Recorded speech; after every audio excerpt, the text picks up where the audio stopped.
Hey folks, welcome back to my channel. I'm thrilled to see you all again. I hope each of you is having a wonderful day or evening, wherever you are. Let's explore some fascinating stories and rich emotions together in this video. I was married to my ex-wife for 3 years before she broke our marital vows and shattered whatever was left of my heart. My ex-wife and I met at a bar on a Friday night, and coincidentally we sat next to each other and ordered the same drink from the bartender. While I had gone to the bar to unwind from the day's stress, it seemed like my ex-wife was there to cry over her broken heart. She kept drinking and taking more shots until she threw up. As the good Samaritan I was, I helped her back to the more comfortable bar seats, stayed with her for a while, and that was how we became friends. I didn't think that helping her that night would be the beginning of our love story, and somehow her sweet personality caused me to open my once broken heart to love again. My ex-wife was a caregiver, and I worked with a tech company. On our free days, we would hang out together, either go to a restaurant or the bar we met or go for a walk in the park, and in less than 6 months of knowing her, I asked her out. It was almost like she charmed me with her personality, and I fell deeply in love, and because we were both young, financially stable, and in love, we married after a year of dating. We were so happy, and every day I thanked God for giving me a woman like her, mainly because I had lost hope in love and had already decided not to get married. I had experienced multiple heartbreaks with my exes in the past. With my ex-wife in my life, I was a changed person. I cut off friends because our goals did not align, especially the ones that insisted I cheat on my ex-wife because she would do it anyway. I also stopped staying out late because I wanted to spend more time with my ex-wife. I just wanted our marriage to be perfect, and because I had not been in a relationship that lasted that long, my ex-wife and I agreed that we would not have kids until we were ready. We got along well for the first 2 years of our marriage. If we had fights, I ensured we settled it before bed and didn't sweep anything under the carpet. I didn't want a situation where our arguments would lead her to find comfort in another man's arms, so I did what I had to do. In terms of provision, I provided for my ex-wife as a man should provide for his family.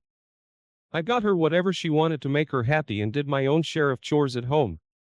We visited our families whenever we were supposed to, and I always remembered our anniversaries. Around the 3rd year of our marriage, I noticed that my wife started acting differently. She wasn't cold toward me, but I could tell that something was off with her. Initially, I believed she acted that way because of stress from work. She recently told me about a new client she was assigned, and she was struggling with him. Since it was around the same time, I didn't pay much attention to the slight changes, and I encouraged her to rest more whenever she returned from work instead of watching reality shows the whole night. But when weeks passed and she didn't change, I became worried. I talked to her about taking a leave so she could rest properly, but she shook it off like it was nothing. Then she started acting weird and asking weird questions. She would ask questions about couples that opened their marriage and how they felt to be with someone else aside from their spouses, and if I answered the first question, she would jokingly ask me what I would do if I found out she was cheating on me. I blatantly told her I would leave and divorce her because I would not tolerate living with a cheater, and she would laugh it off and pretend she was asking a harmless question. She didn't ask this question once or twice. I lost count of the time she asked, and each time she asked, I wondered why she was asking the same question again, and she would tell me she wanted to be sure that I really loved and valued her. Initially, I believed her, but it became suspicious when she kept bugging me with the same question almost every 2 weeks, but after so much consideration, I let it slide. I didn't want to ruin my beautiful marriage and relationship with her based on my past experiences with my exes, so I convinced myself that she was only reviewing our marriage and doing her love affirmation thing. Around the same month her questions started, the organization she worked for hired another caregiver around the same age as my ex-wife, and they quickly became friends. This new friend was exactly her opposite. She loved to hang out on weekends and have fun, and in no time, my ex-wife joined her.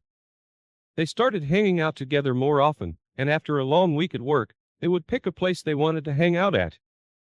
I didn't have any problem with my ex-wife and her new friend.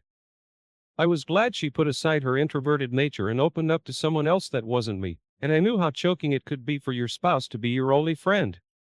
As she started hanging out with her new friend more often, it also gave me the time to rekindle my friendship with some of my old friends and see them regularly.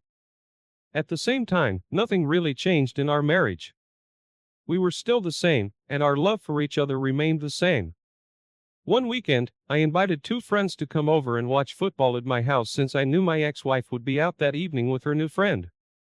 She was always my football partner, and since her outing was important to her, I didn't want her to cancel, so I invited my friends over. Unfortunately, about 15 minutes before the game started, I noticed we were out of my favorite chips, and I went to my ex-wife's purse to steal some cash. I knew she always left cash in that particular purse in case we needed to buy something urgently, and it wasn't my first time taking money from there. Instead of getting the cash I wanted, I found a strange business card with a red lipstick stain on it, and I was sure the lipstick was hers because it had that vanilla fragrance on the card. Also, I had heard my ex-wife talk about the name on the card a couple of times on the phone with